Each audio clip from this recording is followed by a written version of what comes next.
And welcome to another edition of the Wake Up Late with Dougie Show. I'm Dougie Almeida coming to you live from Simpsonville, South Carolina, where I'm blending in. Just back from Las Vegas, competed in the World Series of Comedy, made it to the semifinals, top 6 of 101 comics. Great time. We'll talk about it because today my guest actually joined me in the World Series of Comedy. He did not join me in the advanced rounds, unfortunately, because he basically, well, we'll have him share his story about that and much more today on the Wake Up Late with Dougie Show. Without further ado, my good friend and fellow comedian, Gene Harding. What's up, buddy? I give myself my own ovation. Yeah, man. So what's up, dude? Long time no see. I know, man. I'm very proud of you. I feel like you vindicated yourself after 2011. Yeah. You remember that story? I was gonna bring that up because one of the topics I want to talk about. And let me ask you because we're going to talk about shit and things I want to ask you, but like the fraternity of comedy, and like being in the business at least a decade or more, you end up meeting people from all over the country, and then when you travel, you run into them again, and then just the beauty of it, of knowing all these fucking people. Right. And getting it and being able to shoot the shit when you're in a different geographic area anywhere in the country. So, 2011. Yeah. 2011. I remember. Well, listen, first of all, tell your fans, your viewers, your version of the story so I can tell mine. Well, I believe you and I, young comics in South Florida, right? We had an act. We were up and comers. We wanted to audition for what was called then the South Beach Comedy Festival. And I was you and I had made plans. Let's go. We're gonna go. We're gonna go audition. Sit in a fucking line. Wait. Do 3 minutes. Whatever the fuck it is. We wonder if we're gonna get chosen. And so I went to pick you up. But then we were kind of like, do we really want to fucking do this? I mean, do we really want to drive all the way to fucking Miami and go through this shit? Right. And we left it to chance, and we flipped a coin whether we would go to the South Beach Comedy Fest audition or go to like Tootsie's. I think we had an alternative to the actual A backup plan, plan B. And I don't remember who flipped the coin, but we flipped the coin. And I remember you interpreted I believe you were the one who interpreted whether it was heads or tails. And you said, keep driving to Miami. We're auditioning to I think that's probably what happened. It was more than likely my coin because it was my last.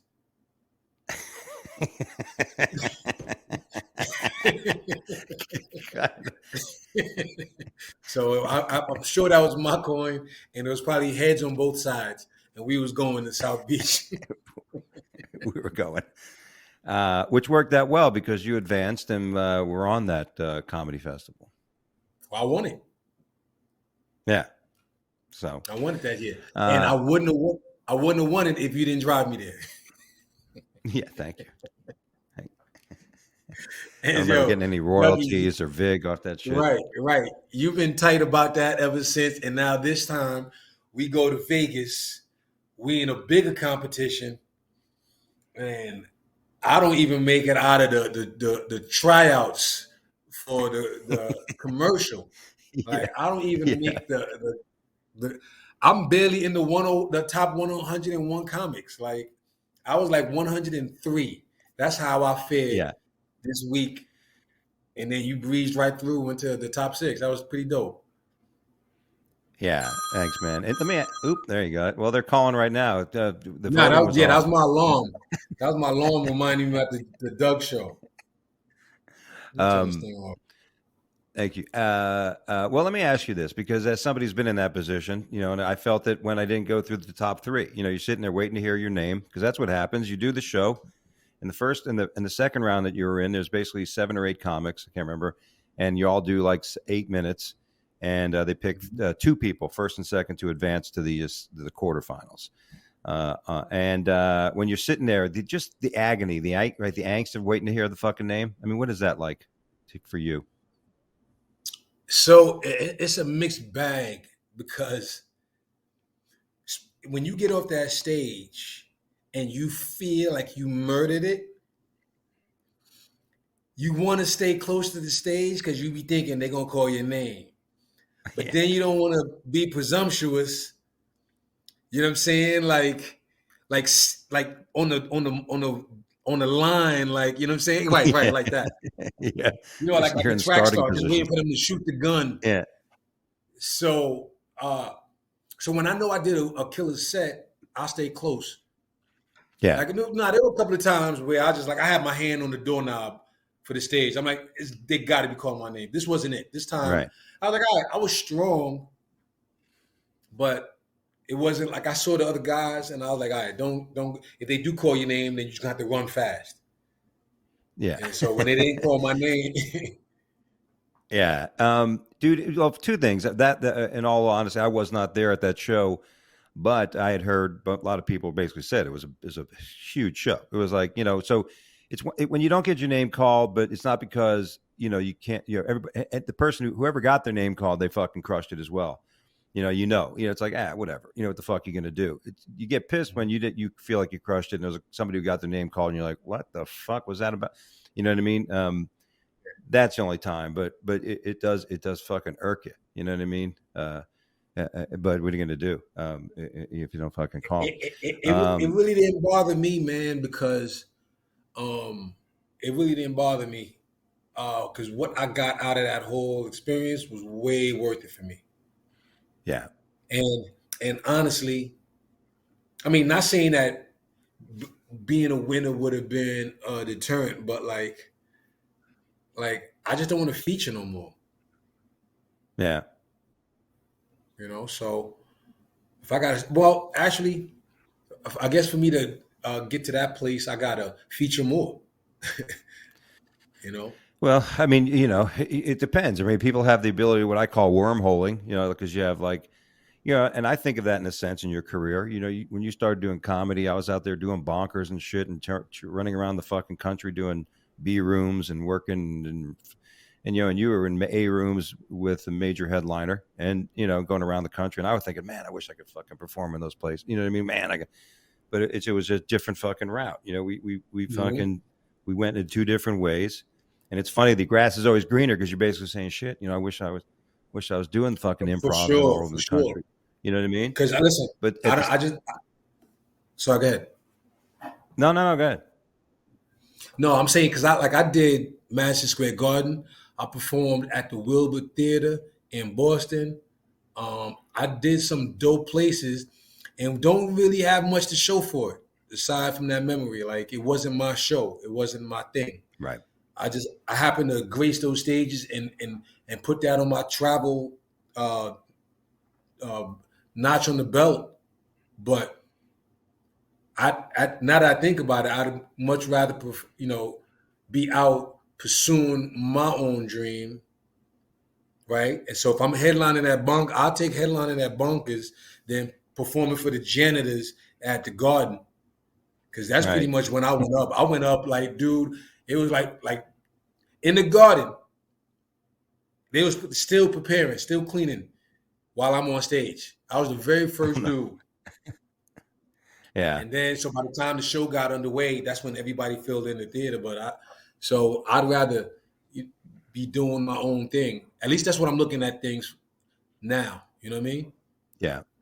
Well, I a lot of comics, we talked about it, and if somebody said to me, what do you think, why do you think you're in the place you're in? I think just because of all the work, man, all the work. It's like travel the fucking country and I get on stage everywhere and I'm trying to do 30 minutes in front of every crowd I could possibly get in front of and deal with everything that I could possibly deal with, polish the material, get polished myself. And fuck, I mean, it's repetition, right? It's all about continuity and all that stuff. But it's interesting. You go two different ways. Yeah, buddy. I was going to ask you. So, I mentioned the first question was how far we go back. Well, we go back to fucking those days, and running around. The next question was, how was the World Series of Comedy? It's one of those America's Got Talent things, right? Like you don't necessarily have to win if one or two or three people see you, and that's a good thing about the festival is that there's good industry there. There's people that own comedy clubs. There's people that run rooms, and they see you. Like I have, a few people now that said, all right, I've seen enough. You can, and you mentioned like headlining. These are rooms you can go and headline. Yeah. You know what I mean? Mm-hmm. You get work, so it's great. You don't have to win the fucking thing. You just got to make sure you do a good job when you're on stage. Yeah, no, I thought you were about to say something. It was fun for me because like that's why those satellites were cool. I didn't go there to necessarily win. I mean, I didn't go there to lose either, but the yeah, competition wasn't my focus. It was right. letting those clubs see a different brand. And that's what though yeah, a lot. Listen, I just wished I had gone on a little further just so they could see at least one more set. Because I got Yeah. enough traction after one, but Well, that's the key. That's the fucking key. And that was my goal when I got to the top six. Because if you made the top six, one of the cherries on the cake for the whole experience is you got to perform at the Dirty at 12:30 at the South Point Casino, which is an awesome show. It's at 12:30 in the morning. It's a dirty show. It's like it's great as a comic. Most of the time, you're getting on a show like, oh, I hope I'm clean enough. Speaking of that, remember we did a show one time for a charity at the old Hollywood Improv, and you went up and closed the show. It's supposed to be clean. You lost it, and you said, "Fuck it." You just started doing. I think me and Cisco or somebody was in the back, and you just fucking said, "Fuck it." I was just talking to Monty Benjamin about that. Holy shit, Monty! Yeah, I remember being on the stage having it. I don't know how much time I was supposed to do, but it was supposed to be clean. This is early, and I was doing okay. Maybe a joke or two I got in clean, and then I felt that cool bead of sweat. Like I felt it like leaking out the back. Right once it hit the spinal cord, that's when I knew I got nothing left. And somebody even said that there was a pastor in the back, and it was in my head, and I just was like, "Well, fuck it then. Let's just do this." Dude, I could still to this day picture you on stage, and that the Hollywood Improv in Fort Lauderdale, which is gone now. It was a great room, but that's what we got, which are our open mics we used to hit and shit, and with them. But dude, you were just set up, and you had that fucking pause in your face, and you could just tell you were searching. You went, you know what? and we go, oh, here it goes. Here we go. Here goes Gene. Yeah, and so much for clean. And dude, it was fucking memory of that. Somebody told me though that the pastor was in the back dying. Right. Yeah, it's usually the case. I believe it. A lot of those times they say they want you to be clean. Most of the audience is like, why the fuck are we so clean? I've had. So I got my alarm set. That's what you're hearing. It's not like anybody's calling me, but the alarm doesn't care about do not disturb. Let me turn this whole thing off because it's snoozing me. And with there we go. And your phone when your phone rings, does it sound like an alarm? You have them like switched. You know what I mean? You got the ringer tone on the fucking alarm, but you got the. Oh no! But I use that on every rattle. I use that on everything because it's the loudest thing. Yeah. That old phone is obnoxious. Yeah. So, dude, we were talking about that being clean, but so it's dirty at 12:30. You have to, can you be dirty enough? You know what I mean? That was the funny difference. You normally have to be clean. Am I going to be clean enough? This was like, am I going to be dirty enough? And so that was awesome, because the last time I did it once before, and Gabe, who hosted, it's his room, went up and did like 3 minutes, and then he fucking brought me up. I'm like, oh shit, and I just had so I did all right, but I didn't fucking nothing I'd want to remember, And this last time or the first time? The first time. The first time I did years ago, and that's when Steve Trevino closed. It's the first time I met Steve Trevino was there, and he came up. I liked your closer, but I thought I did all right, but it wasn't like, oh fuck, this guy's gonna have me back. It was like I battled to get him, So all six of us in the back in the green room they're all like, "Oh, what are we going to do? We're going to do our same set, our 10 minutes. We're going to practice it again." I'm like, "Dude, I'm going to fucking have fun. I'm not going to do whatever the fuck I want, you know?" So I got a little dirty. Yeah, I mean, I like that some of the other guys was working on their set, but like, I wanted some of them to kind of like roll their sleeves up and get dirty. Yeah. Yeah. The crowd I wanted got a that good too.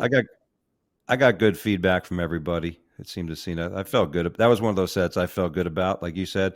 Yeah, Because when I was in the semifinals round, my 10-minute set in that semifinal round, I felt good about it, but I wasn't going to be disappointed had I not. You know what I mean? You have that moment too, like because I think almost every comic that night had him and lost him, had him, and it was like weird. It wasn't like everybody. it It was one was. of those nights like the night before where everything was up here and that fucking Yeah, rallied and every comic had it and then it fell back and then went up and so it was yeah. interesting. But fuck it. Even even Yeah, some of my favorite comics didn't like really. It was like, yeah, it was that roller coaster. it was a weird show. But yeah, if you can, you mentioned the satellites are great as a comic because if you want to work a room, you can either email them 1,000 fucking emails over the next 5 years and hope they see you. Bug a headliner to have you come do a guest spot when they're there at that club, or you can just go and sign up for the World Series of Comedy and sign up for the satellites in the clubs you want to work, and you'll get the showcase and do your thing. And here's the most important about that thing, and I'm sure my good friend Gene will mention this: don't suck. Okay, just don't That suck. part. Just don't. You know what I mean? If you suck, and be real. Like, Gene, how many comics that just aren't? They're delusional. You know a lot of delusional Oh, a comics lot that of think them. they're fuck. A lot of them. And they get off the stage with this. Oh man, I see a lot of them down here in Miami still. That's why I stay home a lot, Well, man. I just Miami's got a reputation now in South Florida comedy as comics that all do crowd work. They don't really have an act. A lot of them are doing crowd work. Um, yeah, because they catching on that social media vibe right now. yeah, yeah. Any thoughts on crowd work? Any advice or any fucking thoughts on it? I love crowd work from a comic that got strong material. Like if I already know you could bang us and you can just bull through a set, whether it's good or bad, you got jokes. I I love the crowd work. I don't like the crowd work if that's all you're giving me. Now some Yeah, people like yeah, that. Some people like that. A lot of audience members just like that part. They just love the freestyle of it. And again, I don't mind that either. When I trust that this dude, even without this crowd work, he was going to be good. But if I just see you yeah, and all you are is crowd work, you never sat down and thought about a joke or uh, put some ideas together, then I'd be like, because the yeah, crowd work could yeah, get easy once you start getting good at how to ask the questions. The crowd does the work. yeah, yeah, yeah. They're your muse. They're your vault of information. The And a crowd lot does of the work. comedy clubs don't like it. A lot of comedy clubs don't like it, especially if you're an opening act. Headliners Yeah. can get away if they want. All right. Let me ask you a question. This is a little deeper inside of it. Do you want to talk about adversity and how motivating it can be? What kind of adversity? Well, That's, adversity. that's a It's very things that abstract fucking question. hit us in the things that hit us in the face, things that As stop far as us. comedy? It's fine as life. You know what I mean? Like you and I talked about shit. You and I both been through some life events in the last recent times. Oh So yeah, yeah. you know what I mean. So something bad happens. So something comes up, and some people crawl into a shell, or fucking you and I had a good conversation about that. So Yo, wanted to see if you had any thoughts on that. yeah, crawling into a shell is a very comfortable thing to do. Like Yeah, I I did it most of my life. I ran from adversity. I ran from pursuing my dreams with steam. Like I was lucky enough to be strong enough in a lot of ways that I could float through, and that's all I did. I coasted, yeah, yeah, and yeah, but so at the time when I was coasting and I was barely like passing college classes, or barely saving a relationship, or barely keeping a job, I would think that, oh, all right, that this is, I'm just a lucky dude, blah blah blah. But I wasn't. I was a coward. Like, I wasn't turning around. I wasn't facing what I was supposed to be facing. Like the whatever trauma or fear, whatever it was, we didn't even get to the bottom of that yet. But something I realized after I started going through all this real drama in my life this past couple of years, that one, I couldn't physically run anymore because, I got into some trouble, and so I couldn't go anywhere. And then I was forced to be home by myself with my thoughts. And then that's when, like, whatever beauty and love and future and darkness and truth that was in my world, I was forced to look at it and deal with it over a period of time these past couple of years. And that was when I looked at all of my inventory of my emotional inventory. And I was like, wow, some of the people and some of the things that I was afraid of, one, they weren't even in the room. Two, they weren't even real. Three, they weren't that scary. And so when I finally turned the lights on in my life, I looked around like, oh, these things that I was afraid of, that I ran from, weren't that terrible. And so that's me now. Second coming of Gene Harding. Well, let me give you a byproduct. Let me give you a byproduct of that transformation and that evolution, right, of your being. Ben, this is Sessions with Gene, which is, you got to go to Gene's IG, Instagram, and follow this because I love it. Run this clip. How you doing, Gene? Welcome back. What up, Doc? Hey, last time I was here, you said I could talk about anything in these sessions. Anything you want. All right, bet. Why Apple be making these AirPods so bouncy? Like, they ain't no reason for it. I dropped my joints on my way here. One of them fell under the sink. The other one is in my neighbor's yard. Ain't no reason for it. They just got too much bounce. It's like a spoiled dean. I just don't need that, and I don't understand it. I got an Android, so. You got an Android? You should have told me that before I signed up for these sessions. Why? Because Android is trash. Anybody with an Android don't got no goals. I feel like your favorite superhero is Robin. You probably got a Catwoman tattoo behind your left earlobe. I don't know. Android just, our camera is better than yours. The only reason why I would use an Android phone is to take a picture of my iPhone. I feel like Holy and the Beeper had to be named Android.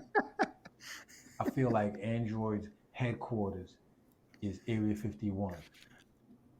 I feel like that's it. Where are you going, Doc? Ben, let him go. Leave him wanting more, Ben. Let me get back to fucking dude. How fucking funny is that, dude? I mean, you know what I mean?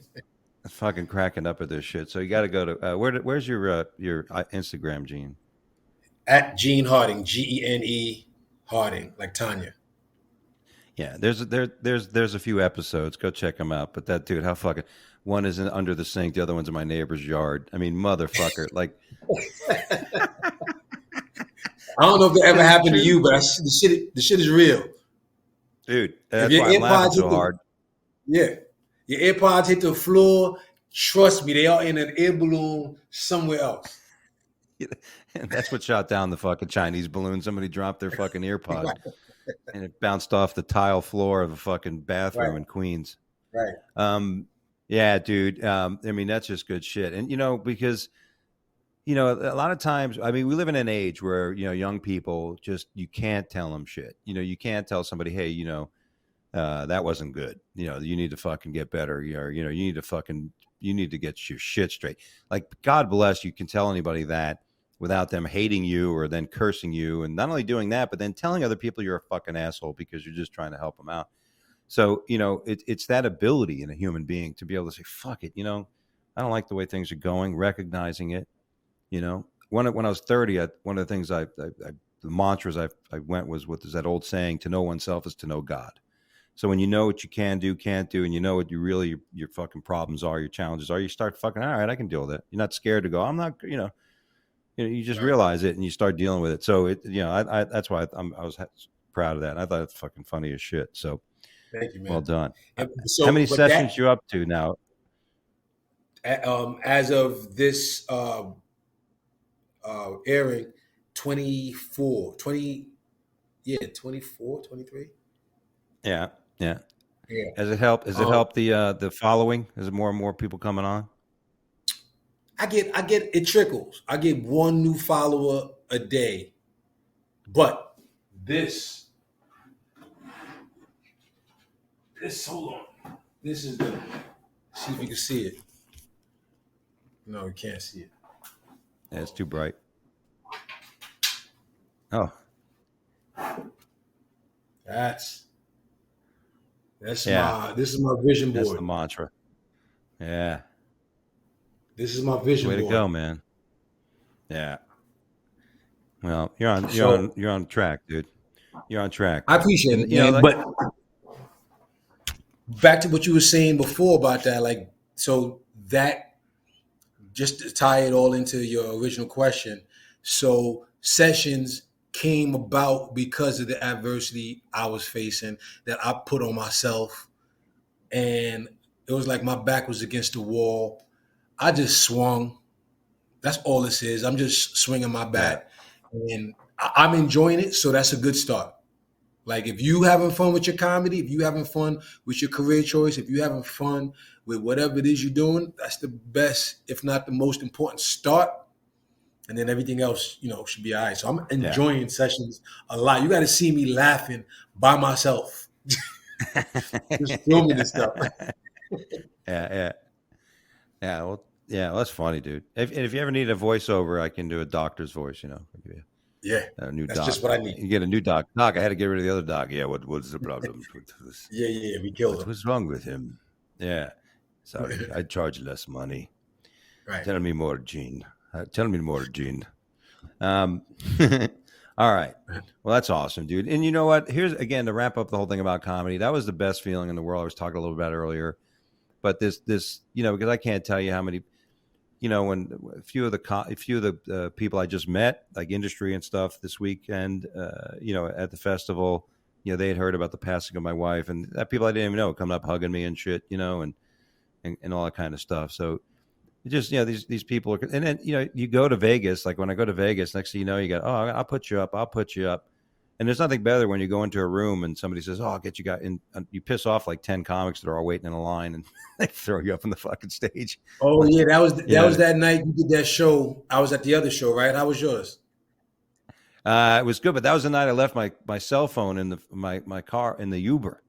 Listen, if you leave your cell phone in a fucking Uber and you don't have a backup, internet, fucking iPad or something you can get on and sign back onto Uber, you're fucked. I had to go back to the hotel, get on my laptop. I mean, thank God somebody found it, but because you got an Android, right?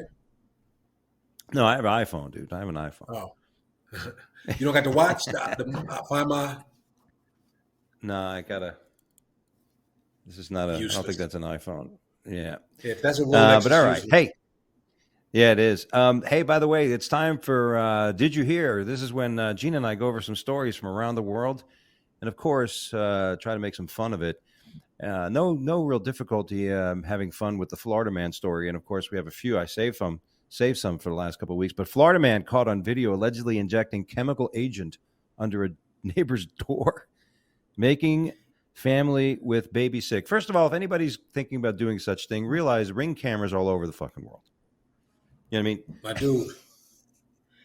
Listen, if you have to be stupid to even leave your house and think that you're not being caught somewhere on camera. That's one.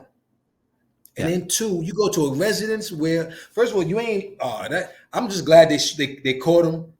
I'm glad. I like when people like that get caught, because that's just kind of shit that, like, you know what I'm saying? It's just, first of all, like, who has those chemicals at their house? Yeah. Well, I don't want to say anything, but there's an Asian fella. If you look at the story, it's an Asian fella. So I don't know if he has chemical engineering background, and he's got like a system, like a vent system, like an injection. You know, like how pissed off. Like, what did this person do to you? This person. You know what I mean. That's what I'm saying. We were talking No, before the well, show about home wreckers. You yeah. know what I mean? Like, Well, at you least really they want to be in got that this day and dude. age? It's just I saw it. I'm like, yo, dude. Like, well, that's the kind of dude that'll probably shot up a school anyway. So I'm glad they got him off that. Yeah, Zuming Lee, 36, was seen injecting a liquid under the neighboring family's door at Oxford Place in Tampa Palms. Oh yeah, you getting beat up. Um, the liquid tested positive for narcotics, methadone and hydrocodone.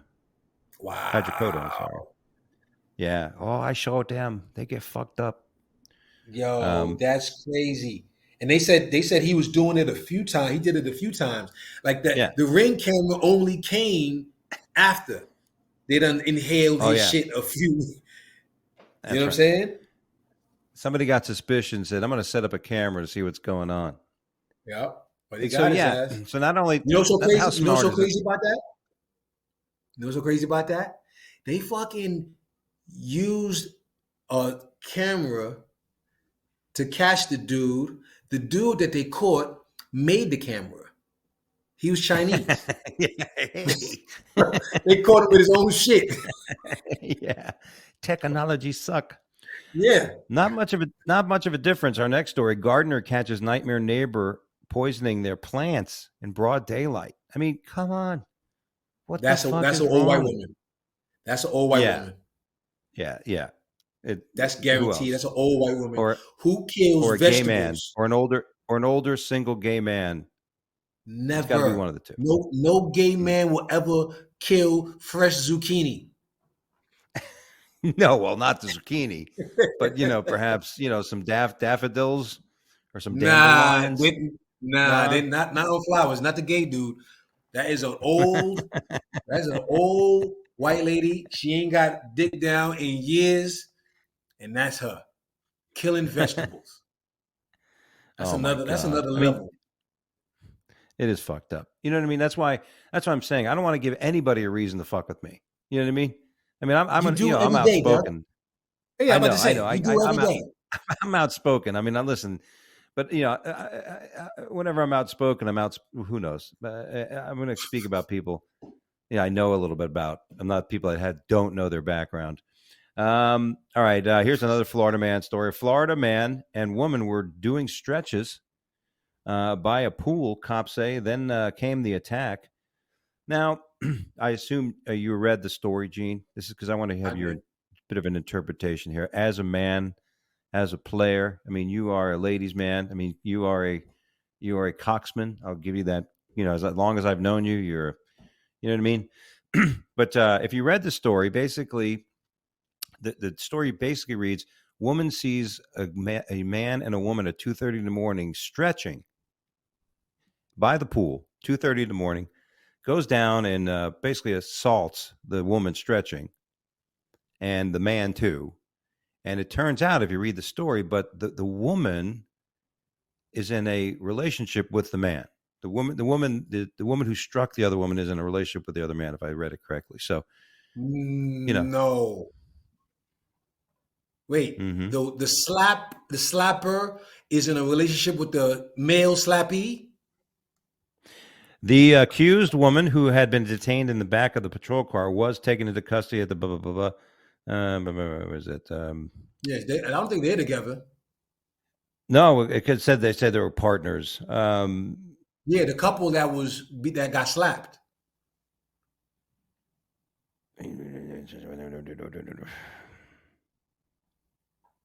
The couple that got Okay, part, they whatever. in a domestic. The couple that got slapped, they're in a domestic relationship, and they were stretching, and a lady came over and slapped them. But what they don't say is that lady was the lady from the garden. Well, this is the thing, which he No, said, which which thing? noted that he was, here's a quote, which noted that he was in a domestic relationship with the defendant. So the defendant is the person who is striking the person. It said defendant Yeah. or The deputy defender? wrote that the victim Yeah. had a red mark on her face consistent with the account, and then made contact with the male victim, who agreed that the suspect was pissed off. She attacked us, alleged the man, whose name was redacted in the report, which noted that he was in a domestic relationship with the defendant. The Oh, defendant means the charged. well, that's a stupid ass story. Then that was you over here doing downward dog with a strange bitch at the airport.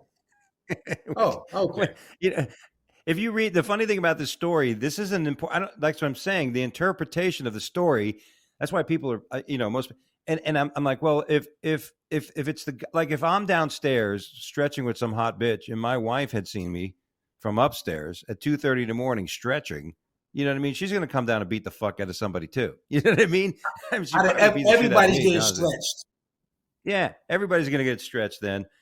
Interesting the way that was written, and I'm glad see how easily that was misinterpreted.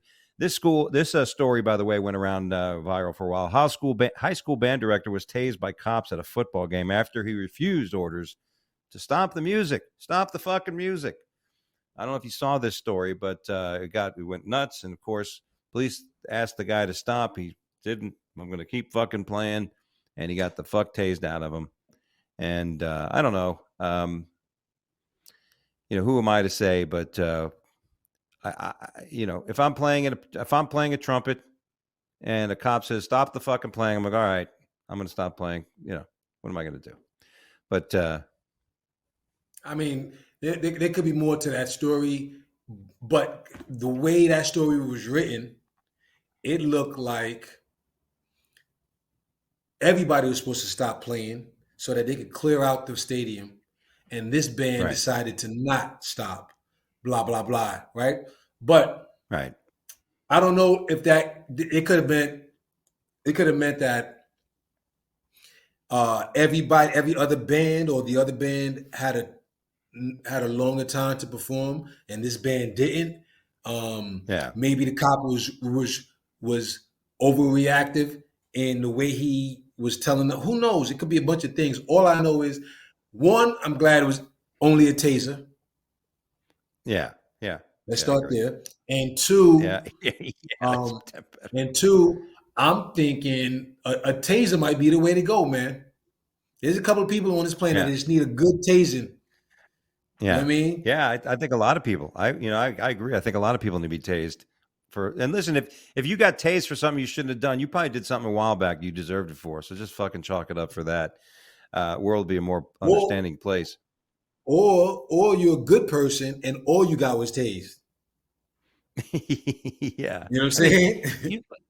Now, the guy supposedly, I've heard stories of guys claiming he's having a hard time lifting his hands to lead the band now, which could be a disability. Oddly enough, I can't do that. The one thing I need to do. Who knows? I mean, I would be doing the same thing, sue the shit out of these people. I mean, right. Especially if it's true. But my thought was maybe the cop was like not in band. He was in orchestra. Like he played the violin. He said, fuck you fucking brass guys and you fucking percussion motherfuckers. And he just got pissed. Another story, a San Francisco bakery is refusing to serve police officers because its policy doesn't allow guns inside the store. Listen, I don't know why any police officer goes to any of these fast food places anymore. If I was a cop, I would not trust anybody at a fast food, one way or the other. But you know what? I mean, that's kind of fucked up. Obviously the cop not going to leave the gun in the car when they go in to get a fucking donut. Look, first of all,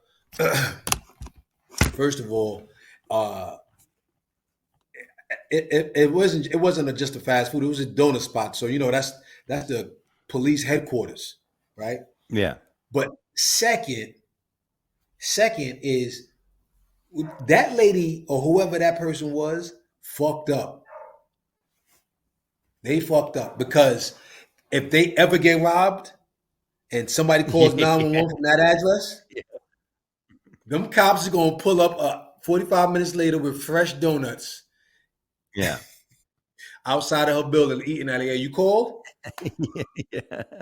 I got to finish this. Right, oh my God! Somebody at the after Okay, you can talk. party brought these fucking special donuts and cut them up in pieces. And thank you for cutting up in pieces, so I couldn't eat a whole one, but I did eat half eventually. So yeah, good for that. All right, next story: lesbian speed dating event can ban trans women. Listen, when it comes down to it, even the lesbians are going, look, you can't be a man who thinks he's a woman and coming to a lesbian speed dating. A lot of people are nervous to talk about the subject. And, I say, I always share my feelings. Number one, I don't think trans women should compete in women's sports. I think it's unfair to biological women. I'm going to say that. But everybody, I'm not an asshole. I'm all for trans women competing in women's beauty pageants. Because if a dude can out hot a fucking woman, God bless that brother. You know what I'm saying? I think that's a fucking achievement. I don't need to know a dude can out bench or out fucking swim another, a woman. But if you can look hotter and you can almost get me to give you a blowjob on South Beach on one ecstasy pill, then I give you the thumbs up. Right. Yeah. No. I sorry. I just got bombarded. Yeah, you like playing musical podcasts. Yeah. No. That was my fault. My fault. There's a lot going on in the world of Gene Harding. But here's the thing though. Like, I like inclusion. I like everybody feeling fair and feeling like they're pursuing or they're doing whatever it is that they want. But I'm down with these lesbians right now because they are showing the world we don't care about civil rights. We don't care about justice. We don't care about the law. We hate dick that much. Yeah. Be consistent. It's amazing. Yeah. Listen, we will fight, but we will bring no balls in this establishment. Yeah. And you know what? Go ahead. I think it's great. That's it. When it all comes down to everybody's their own lifestyle, it's a moment where you say, okay, I'm going to tolerate it or not tolerate it. And so it's definitely. Our last story is more. I'm going to put Detective Gene on this again, but woman loses toe inside Las Vegas Strip hotel room after she tells man $200 is not enough. And if you've ever hired a professional in the city of Las Vegas, then you know that whatever the price is you thought it was is just the opening bid. It is the cover charge. It is the it is not the full price. That poor dude found out the hard way. Yeah. And that's what happened in this story. Yeah, the story tries to read is that they got into a discussion about, how much is it to come, and I guess so. That's what it comes down to. But and then they got in an argument. He says, "Look, I'm not paying you anymore," and she says, "Well, look, you don't understand how this thing works, right?" I mean, that's what happened here. Yeah, but here's the thing about that story. Why it said the lady lost a whole toe. Like there was nothing about severing, cutting, slicing, stabbing. There was none of that. The lady just lost her toe. Like, so it just leads me to question, like, how sturdy were those toes? Like, how you lost a whole toe? You know what I mean? Broken, cool. Ripped, but you lost it. They found the toe inside the hotel room. Yeah. Well, my impression, because I'm pretty good about this, I watch a lot of CSI and shit. So I'm pretty sure what happened was he was pushing her the fuck out of the building, getting her out of the room. Get the fuck out. I'm not giving you any money. Get the fuck out. And they fought. And then she did the old, she's out of the room, right? And all of a sudden, she's about to shut the door, and she's like, sticks that fucking big toe in there to stop the door. And then, but it took the toe off? What door was this? You ever see a hotel door, man? This ain't like, Dude, listen, the only door that could do that was the vault in the inside man. That I could see taking off a whole toe. Not a door. Yeah, but not a door at the Travel Lodge off the strip in Vegas. Yeah, well, I don't know, but that's my story. And listen, for those of you going to go to Vegas, not that we know, and thank God, this did happen weeks before Gina and I were there. We had nothing to do with this shit. I would just pay the bitch the money and get it over with.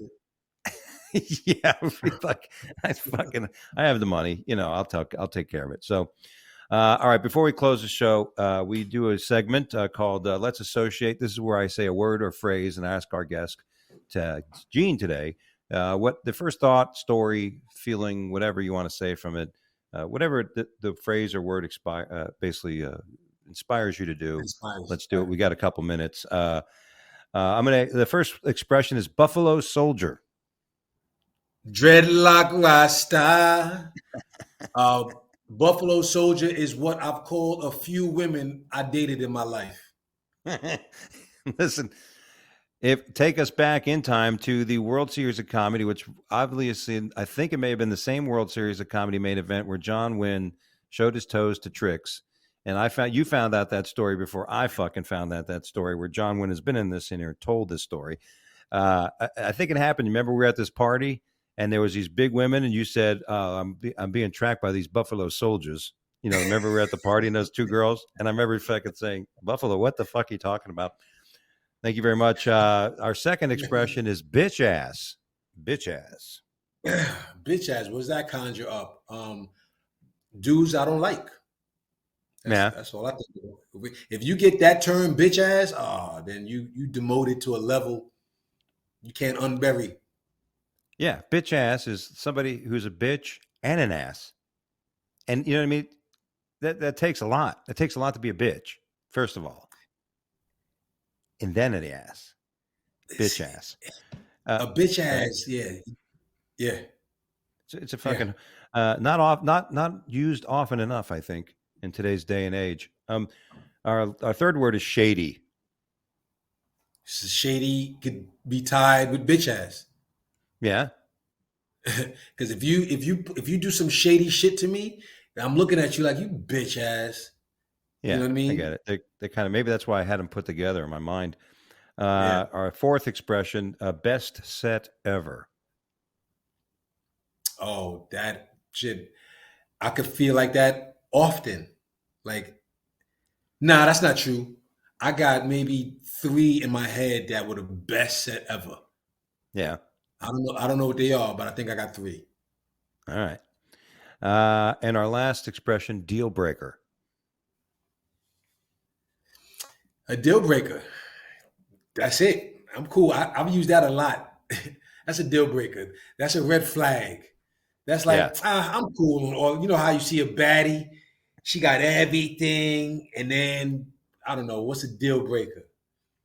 I was gonna say she don't got all her toes, but that's not true. That's not true. I done smashed the 2. She ain't gonna play co-ed. She's not playing co-ed kickball with you. Oh, right. I can't bring my girl to co-ed kickball. Why? She's missing her big ass toe. She couldn't accept $200. The kind of girl that only wears mittens, trying to hide that missing finger. I don't know what a deal breaker is for me. I know I got them because I don't tolerate a lot of stuff no more. But bad breath. One. Yeah. I don't like. Deal breaker for me is a woman that has that hook in her nose, like a fucking ox, like a fucking cow. Oh, word. Yeah. I'm. Chest, like a big ass chest tattoo. That's a relationship deal breaker. It's not I'll fuck deal breaker. I'll fuck a girl with a chest tattoo, but I will not go out with her. Seriously. Right. I just couldn't go to dinner and see her, have people look at that fucking chest tattoo. I'm like, yeah, that's my girl. Oh, what about the tattoos with other dudes' names on them? Yeah. You know what I mean? You might as well just display a list of how many times you guys fucked every time I see you. You might as well go, hey, I fucked Bill 1,800 times over the last 9 years. Now I'm with you. Anyway, no thanks. That's all we have time for here on the Wake Up Late with Dougie show. I want to thank my good friend Gene Hardy for joining us today on the Wake Up Late with Dougie show, buddy. And again, tell him how to get on the Instagram, sessions with Gene, and anywhere else, anything else coming up you want to share. Why are you talking like an old man? You can get on the Facebook. You can get on the book face. The Instagram is at Gene Harding, Gene Harding, Harding. at Gene Harding on Instagram, Facebook, Tinder. There you go. Well, thanks, but I appreciate it, and had a great time hanging with you in the Strat Hotel, where you basically stay at the hotel and never walk outside unless you want to die. I'm glad to finally be back. Sorry, we were coming in every once in a while. Things get busy, and we've got a lot of traveling coming up, so we're going to try to get some other shows to you every once in a while. So stay tuned for more, and be sure to subscribe to our YouTube channel if you haven't already. Make a comment on the show. And lastly, this Wednesday through Sunday, I am going to be at the Comedy Zone in the Harrah's Cherokee Casino Resort in Cherokee, North Carolina, opening for my good friend Sean Jones, Wednesday through Sunday, 7 o'clock shows, one show a night. Go to DougieAlmeida.com for more dates. Thank you. God bless. Stay well, and we'll see you next time right here at the same spot. Yes!